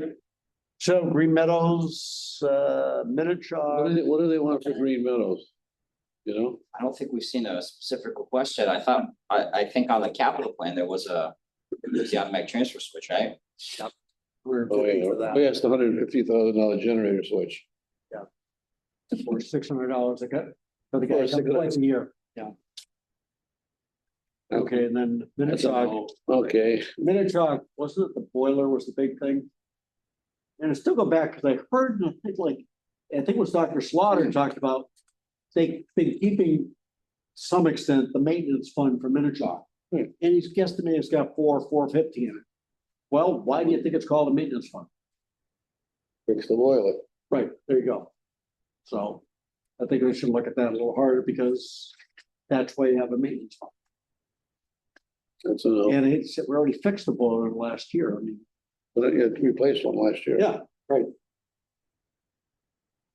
Anyhow, Uh, and the real property things, oh, You know, that's why we do need to be with the advisory, because these are things that they gotta push to. Right. Yep. Sounds a very, North Road will never end. there's no, that's gonna get done. Yeah. Anyhow, I think this is done because they had changed the lot layout between the split lots. So.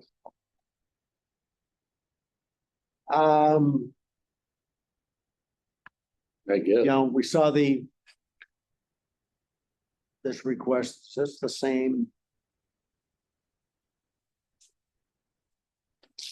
So Article 25 is the property on the other side of the river that is would be contiguous to Minnetonka Mountain. Yeah, that, Yeah, so they can make an argument for that, I guess. I'm not sure that's gonna be ready, but. just. It says. That, shouldn't that read, the estate of Harold and Jeanette Green? Okay. I thought it was owned by Buddy. I didn't think it was owned by Harold.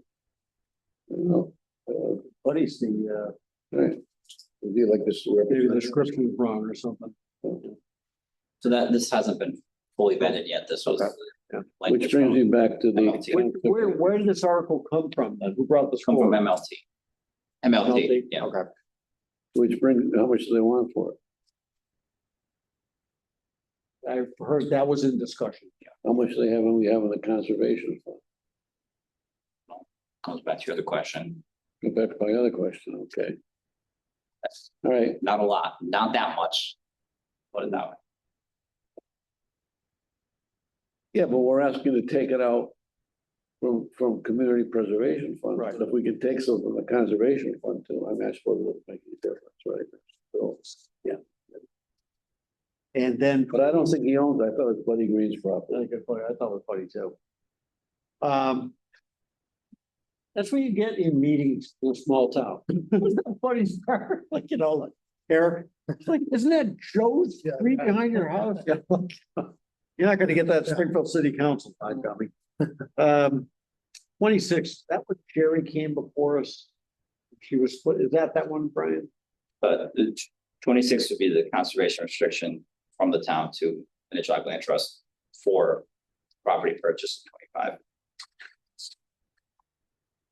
What property? Westbrook Phase 2. Thank you, which is where?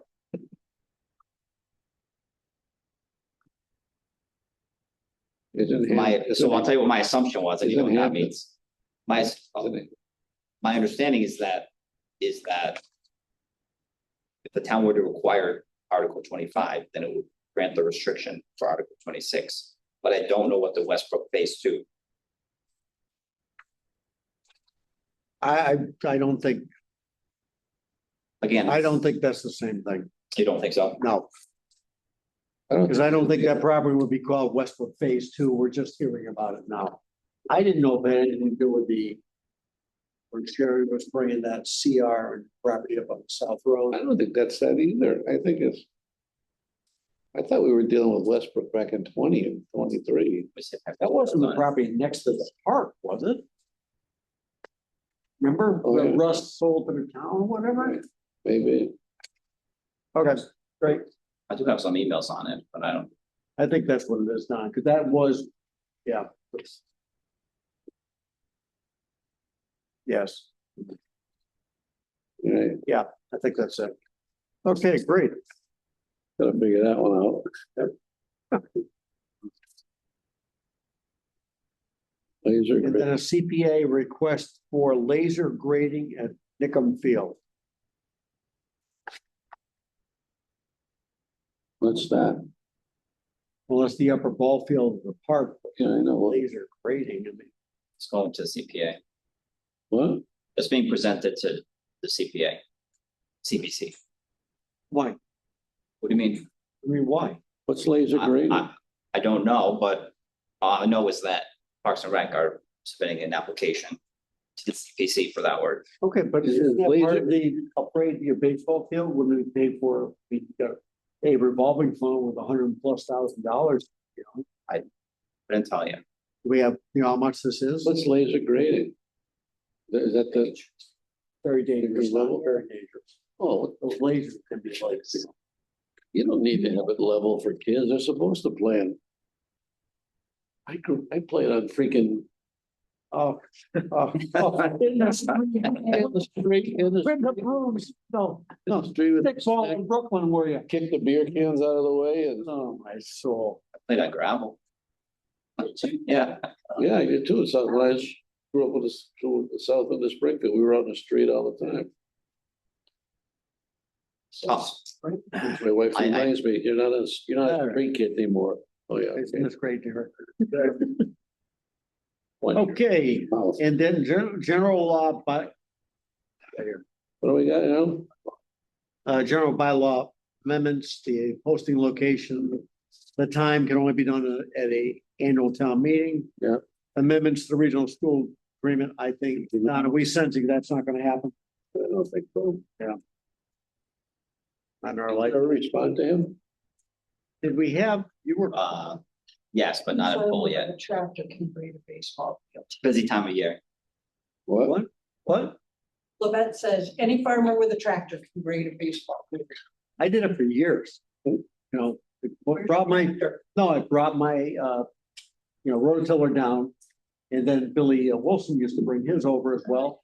And the town had a tractor with pretty much a piece of Great. fence. Yeah, here's a fence. That would just grade it back and forth.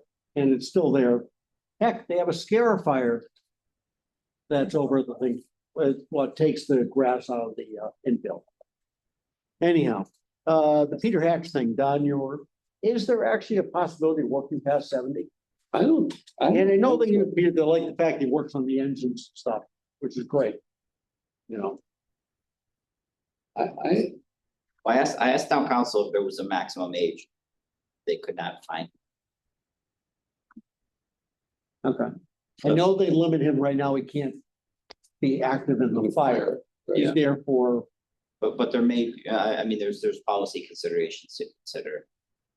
You have somebody. Working. It's possible, and it's possible that the legislature would. Or it doesn't matter policy either, because it's a petition to the legislature, so. can we find any example of them having done it for any other town? That would go a long way. If he Oh, thought- beyond the age of 70. yeah. I did look quickly. I don't want to be the They were first hard to one to come by. ask. Right, that's what I'm saying. There may have been one or two instances in fire chiefs, but don't quote me on that. Okay. Think about that one too. So I did have a conversation with Chief Bolin about this, and he was gonna do some additional research and get back to me. So whether this would move forward or not. I mean, what Peter does for the trucks and stuff like that is great. But can he do it on a volunteer basis? Or would that be a problem? Wasn't supposed to be certified to be on the fire department. That's a good question, because we'll always need insurance protection, so. You know, right now, Who's ever working on the trucks. to be honest, we're saving quite a bit by the fact we don't have to send them back to Bulldog at, $300 an hour or something like that. All right. And I think, guessing item 32 will be whatever it is, and 33, 34 are gonna be no action. So we're gonna try and schedule a time for advisory to meet with us, hopefully next week. And then we really can bring treasurer in, because we get back into, the other impact on Eric was the water district pay down. Right, how much that's taken out of the budget. That is really, I don't want to say the elephant in the room, but that's the biggest number out there that is not a budget number. I'm a great believer in that. I will say, I maintained, this is gonna sound crazy, but I maintained a spreadsheet of town debt number back to 05 when I got elected. Our worst was 11% one. Normally, it's in the 4 to 5%. And it's been that way as it said, the budget has grown and the debt has stayed the same. We have the high school debt, we have the police station number. They've stayed static, but the budget goes up, so our percentage has dropped down.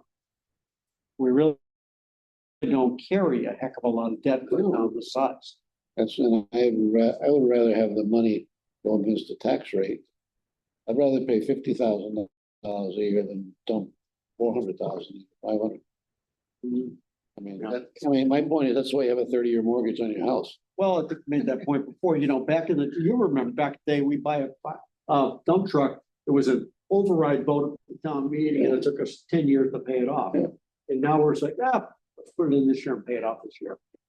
It's a capital piece of equipment.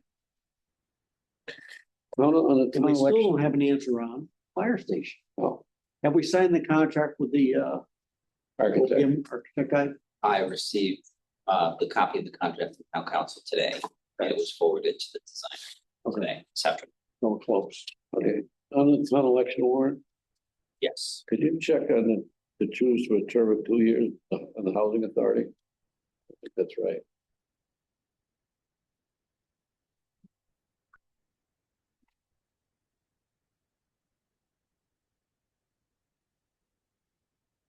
It might be planning board.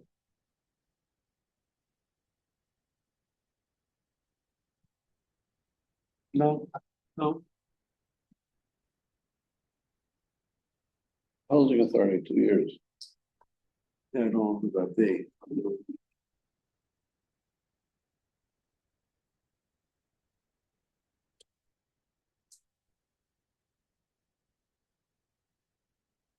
Carol's not gonna run it, so that's the 5-year one. Yep.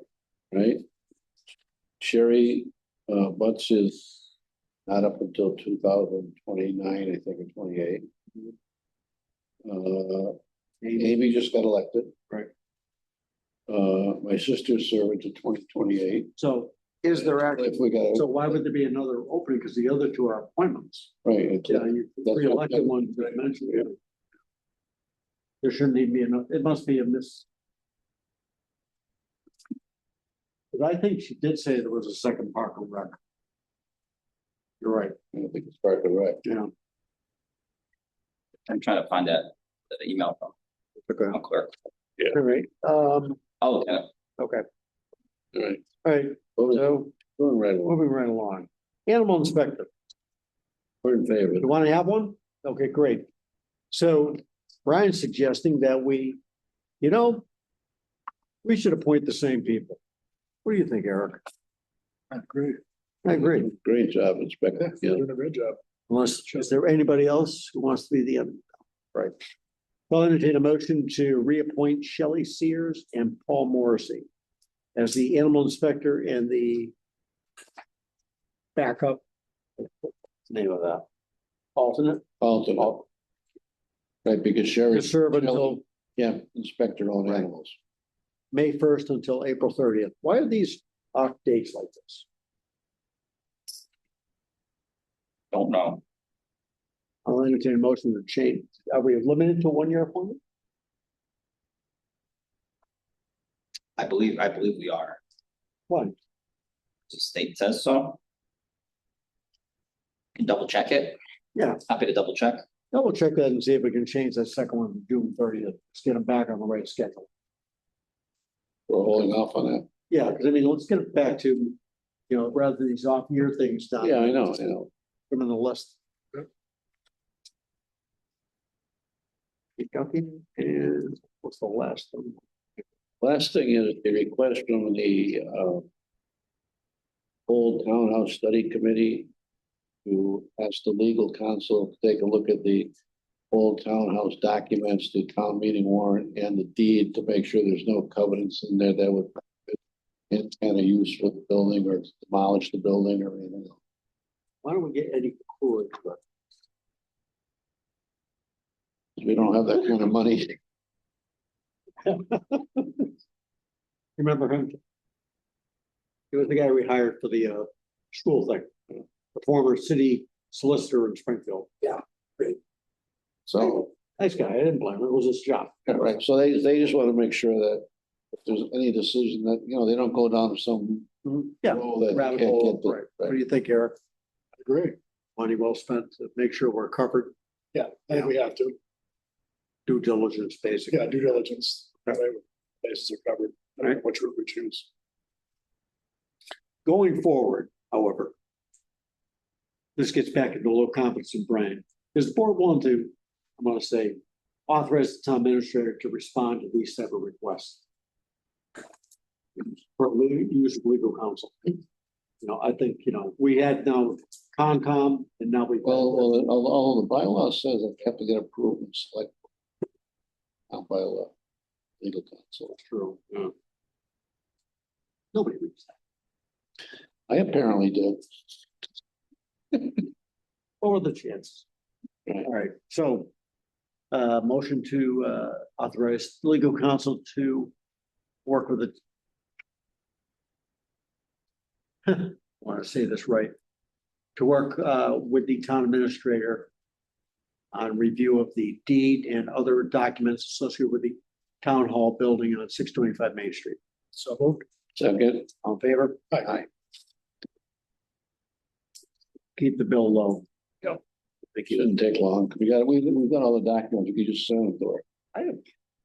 Okay, while they're researching that, research the property document for the parcel on Wilbraham Road. 30+ acres. Gotta have some value. Why is the town own it? Let's sell it. We're crying out loud. Done. All right, hey, what are you guys doing tomorrow night? What are you doing tomorrow night? I'm with Don. Doing time. They're still playing with John Boyle for St. Patrick's Day. Pickleball. Pickleball? No, you're at the golf. Not the golf, the golf. Yeah. I'm That's right. surprised Ashton, we're gonna be there being the day that it is. A high holy day. I thought they'd be at some other event. Really, yeah. For John Boyle or something, Keg room's not around anymore. Okay, all right, that'll be tomorrow night. Brian, what do you got? Mark and I had a meeting with, let me back up. So remember the LEAP program that we applied for? Mhm. To have the intersections study. So that got denied by the state because they were oversubscribed to the program. And we didn't make it. But they did set up a call. Mark and I had a call today with MassDOT and Pioneer Valley Planning Commission. And Pioneer Valley Planning Commission is, I need to send them a letter tomorrow making the request, but they will fund it through what's called the UPWP, Unified Plan of Work Program. That's the federal funding, the federal funds that are given to the NPO. So they will, they'll do that work under that program. It will be at no cost to the town. So this It is started a in October. traffic study analysis, basically? Or- Yeah, so they're gonna call it a small corridor study, I believe. So it's gonna look at Main and Summers and then the other intersection. How was that different, Don, than what Bob did before? Did you have a tip study done of that? No, I think those guys wanted to do a tip thing. And we were reluctant to do it because Money was gonna be so so huge. huge at the time. Yeah. So they want to do that. So it'll be the traffic analysis, intersection analysis, traffic, so the traffic count. So look at the whole picture corridor, et cetera. With the whole picture of the corridor. And it will take us, it'll give us recommendations up to a conceptual design and options that we there. From there, according to the folks from MassDOT, then it's something that would be easier for them to fund forward. Kind of have a direction that we want to go in. Let's So say, towards the right, I'll submit that letter tomorrow to. I make a run up to Belchertown over the weekend. And you're right, I went through a fairly small roundabout. Nothing like one, you're more familiar with that Route 5 and or where 91, you're rolling into there. Yeah. But this was 3 or 4 roads, and it was pretty tiny. Yeah, they are. Like almost at the Atkins, where those aren't huge over there. Maybe there is something. And I think it was, I forget his last name, his first name was Gary, I think he was the head transportation planner at the PPC. He was even eyeballing the current right of way in that area. It's pretty close to enough right of way if that was the best option, Okay. probably pretty close to having right of way needed, but I don't wanna assume what the study would say, but. So I have to move the flagpole again. I would just. It's almost moved. It's already Almost leave it yeah. there, it's gonna So keep my- moving anyway. so- Yeah, I heard from Mark, they're gonna try fixing it tomorrow. Good, hopefully the ground firms up. Yeah. And it doesn't get hit for the second time in 6 months. Maybe Well, some reflectors on it.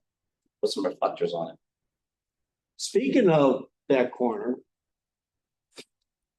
Right? Each have a question. Oh, yeah, I forwarded that to Chief Bruno. There's some folks who are interested in using that space to express their message to the public, so I forwarded that to Dan to Yeah, I mean, see what his thoughts are, so that we you'll recall, that's always been a corner for election time. if not the corner in front of the gas station. So I don't know which is more dangerous, really, gas station one or that corner. Well, I mean, the gas station one, I have to say is more dangerous because you really got to keep your wits about you. Yeah, All of a sudden you're waving over to Billy over here and the car stopped to turn on the main street in front of you. whole area is dangerous. Right. Yeah, there's a lot of turning conflicts in that intersection. If they were to stand on a corner, I'd rather stand on Cherugian's corner, Don. Because that's got plenty of room. I mean, technically, they could go in any sort of public space. So Carnage, with the white building, Yeah. that's got a lot more room, a lot more visibility. But they, anyhow. What else? Still working with National Grid on forever on the EV charging account. I think we have that straightened out. I'm working on the Schedule Z from the Bonsville solar projects. We can reallocate the net metering credits to this account. South Road Bridge, we touched on the bids a little bit. The bids were received. We had a technical issue with a low bidder that we're trying to sort through. So we haven't awarded, I haven't brought it to the board to award that contract yet because we're not sure which way that's gonna go. We're putting out, cemetery is gonna be putting out 2 bids soon. One is for mowing, and then the other one is for the roundabout, the turnaround at Old Cemetery that was funded prior town meeting. Still have the administrative consent order for this building. Mass DEP finally sent us that final version that I need to read through closely, but I think it's pretty much what we had asked for. So I'm just calling him Scott. Dan had reached out to Tony to talk about the regional dispatch budget, and Tony had said that we should talk to Nick Pro at Wilbraham, so I'm going to reach out to Nick about that. Mentioned the transfer station hauling contract. We need to get that going. What we really need from Lori is the scope of work, essentially, for what we need, and then we can put that out fairly easily. A lot going on. And we're still working, for this building, we're still trying to get a sense of the HVAC work that needs to be done. We may be able to fund it through. It was a procurement provision that was adopted at the same time the Green Communities was adopted. So it allows us to essentially not go out to bid for energy conservation and projects that are under 300,000. So that might give us some, might help save some time there. But again, the focus is on the library HVAC. Now, I mean, we still have, if you will, the old town hall thing sitting out there. We have, what I mentioned before is I think, the need to bring the generator from the old town hall to here for better service for here. I don't even know if we have a number for that yet. Thank you, Herb, for, as Tom mentioned, fixing the wire problem. Wires getting knocked down. And that gets back into, we're over there. I want to say taking time away, but it's a part of the day that isn't spent here, if you will. And that's a, Herb and I were actually down in the building a couple weeks ago. And the installation for the, what do you call it, broadband 123 is still running down there. I don't know if we're still getting charged for it. It looks like, they're blinking. The CW Mars installation is still hooked up in there. Yeah, there's the servers there, right? Well, that's the other one, Jane's old office, all that stuff's there. This is the fiber inputs in that back next to the kitchen. Open that door, everything's still running. When's that come out?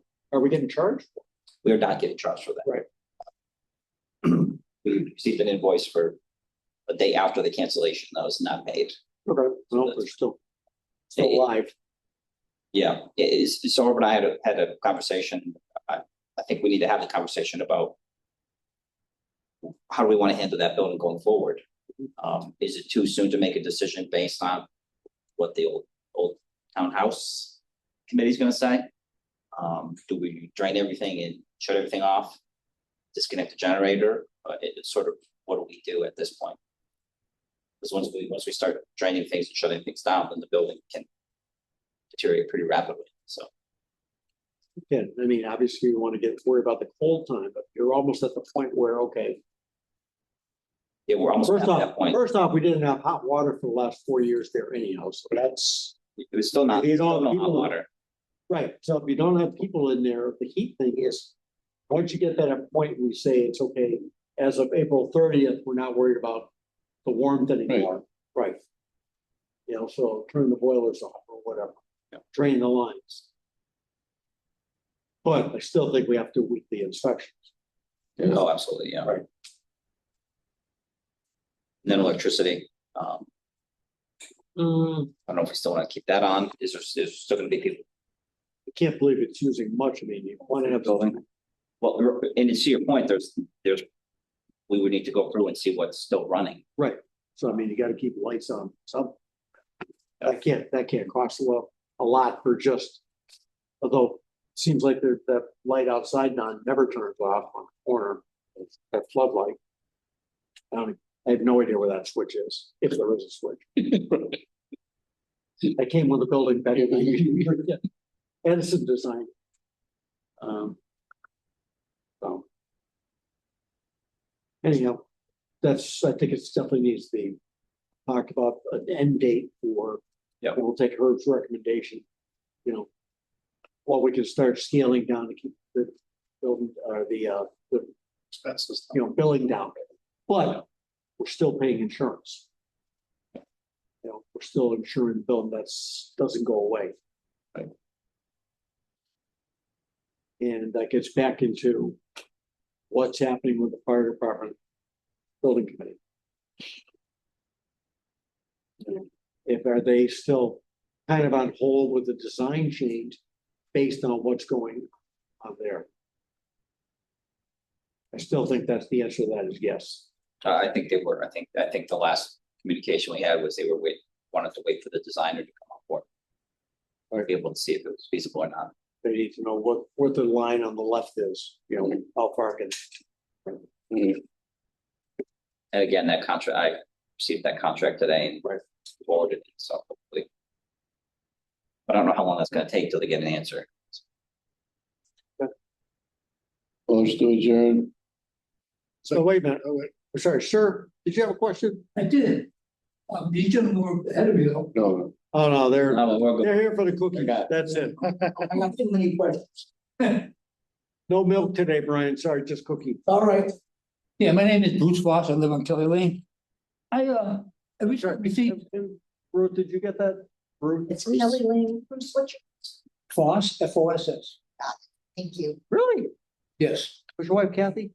Kathleen, yeah, Yeah, she was on the planning board with me. she was on the planning board. That is correct. You were the best truck driver in town, if I remember. weren't you? Yeah, finally retired quite a few years Did you ago. win the awards for the, like, backing and stuff like that back in the day? Yeah, See, there you go. Okay. that's me. I think you're. Anyway, Yeah. I recently received an email from our illustrious Senator Ed Markey, where he was patting himself on the back. I think he's running for re-election. But all the wonderful things he's done for the state of Massachusetts. And in that email, there was a link that said, click here if you want to see what I've been doing. Okay. So I clicked on the link just to read it, and it was a report called the Congressional Directed Spending Report from Congress. And it's 16 pages long of money that's being given to towns for many projects that sound exactly like the projects we have going on here in this town. And in the year 2026, our town isn't getting one penny. And my basic question, is there a reason? Are we not applying for it? Or are we applying and getting denied? Or does Richie Neal not like us? I mean, what's happened? Well, we've talked about this for years, that we needed almost a person that was a grant administrator, somebody. You see these other towns, just like you said, the school had almost a full-time grant person. Long Meadow, you know, the people who are in charge of it, they know how to do it. We've had good luck with grants. Heck, we just got that fire truck. FEMA paid for 75% of it, well, more than that. or that 80% of it. 50,000. Right, the town kicked in 50. Right. So that fire truck from FEMA, great thing. It's almost like Brian is on board now. He's got more connections. We're going to expand that. You're right. We just saw, and I think Don brought that up. We saw that Ash presented Munson with $1 million check towards their fire department. Yeah, for the Yeah. fire department, they got 700, well, Conway got 700 for their fire truck. We're not looking to expand the personnel here, Right, but sometimes you gotta seed the ground with somebody to get something back. many, You know, you're paying, you pay somebody $35,000 for, as a grant person, they bring in $2 million. That's money well spent. hired them on a percentage of the money. I looked into that back when Bob was here. No, when Bob Markle was the thing. I wanted to see if we could hire somebody based on that. Right. You know, you got us a grant for 100,000, you got 2% or something, you know, with that type of thing. You're not allowed to do that. Can't do that. Okay. Well, like I said, I saw a lot of things, like I know we're worried about the town, the old town hall. I saw that East Hampton got 3.5 million for their old town. Right. Money for, I don't know what the actual, said renovation. Right. But it wasn't given to the town, it was given to the company, I guess. Right, I think we saw Town Long hired- Meadow, Long Meadow got, was that their CPA money for Long Meadow? All those old buildings in Long Meadow, they got reimbursed for.